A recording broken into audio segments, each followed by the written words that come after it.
These rolling acres, these striking buildings, are the sort of corporate campus you see everywhere in Silicon Valley, California. But this is Bangalore in southern India. And this is one of the companies who've changed the way the whole world thinks about India. The co-founder of the computing giant Infosys, Narayana Murthy, is one of the leading lights of this transformation.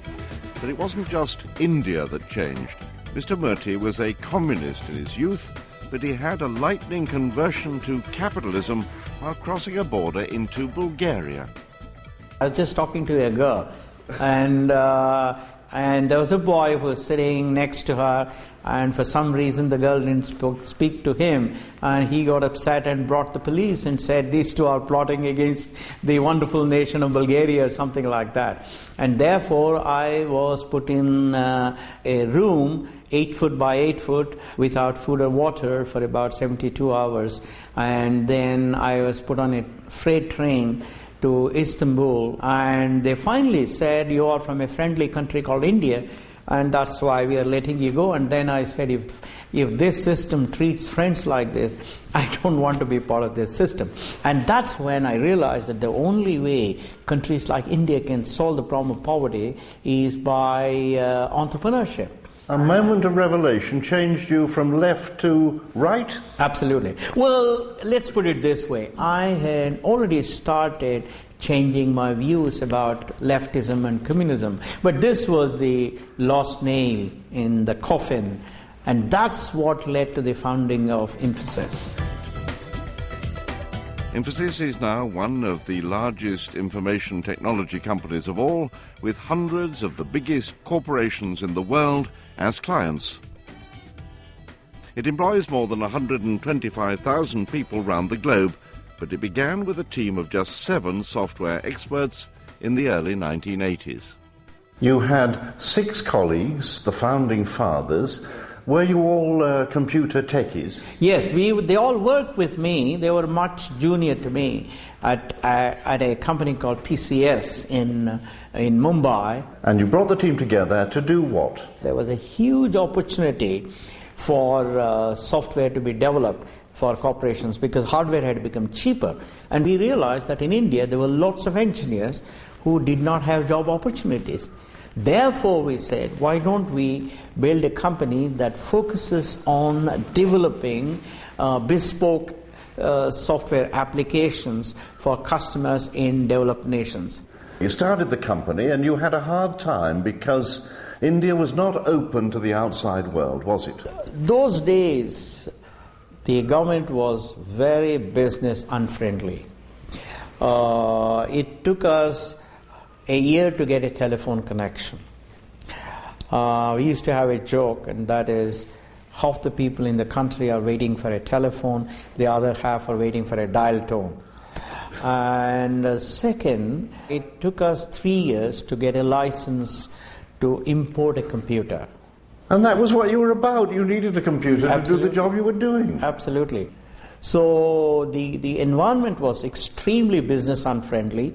But then we said, look, there is a huge global opportunity, and therefore we should stick with it. We stuck with it, and God has been kind to us. You had a little money behind you, your wife's money, didn't you? Yeah, we just put together 10,000 rupees, or about $250, not much. To start the company? Yeah, absolutely. That was enough to keep you going for about 2 months, was it? No less than 2 months. But we worked a good deal with our first customer. He said, look, I will give you an advance for a couple of months, and then every month I'll pay you on time. How plausible was your pitch when you went to American companies and said, we can do your software and stuff for you, and we're a long way away from home, and you don't know very much about us? Well, it was extremely difficult in the beginning, because at that point in time, the general belief in the US or amongst the software experts was that software could not be developed even from the next building. It had to be in the same building.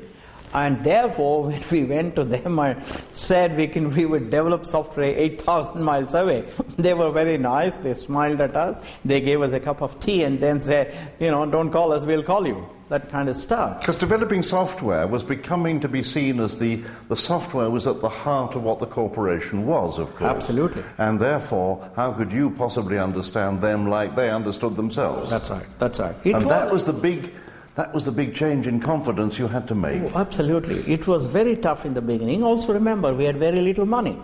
I mean, we stayed in very inexpensive hotels.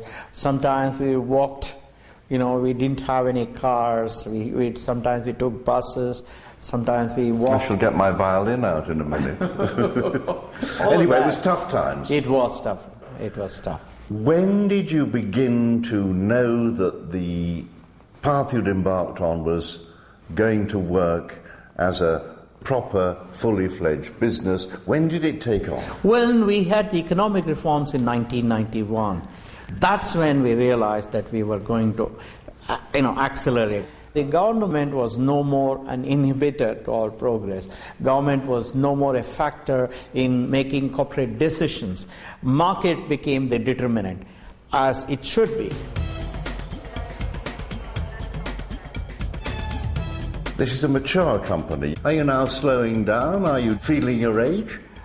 I wouldn't say that. We continue to be the most profitable software company in our industry, and I see lots of smart people in the company, people who are capable of handling all the complex challenges that we face. So I don't see any issue.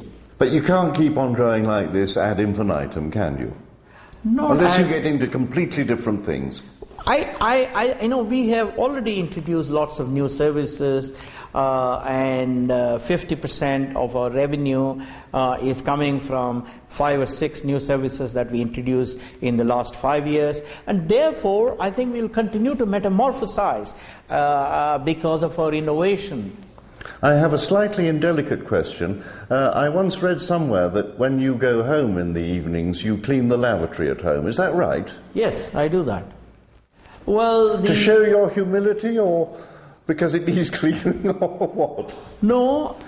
You see, we have a caste system in India where the so-called lowest caste was a set of people who cleaned the toilets. And my father believed that caste system is the wrong one. And therefore, he made all of us clean our toilets in the house. And that habit has continued. And I want my children to do that.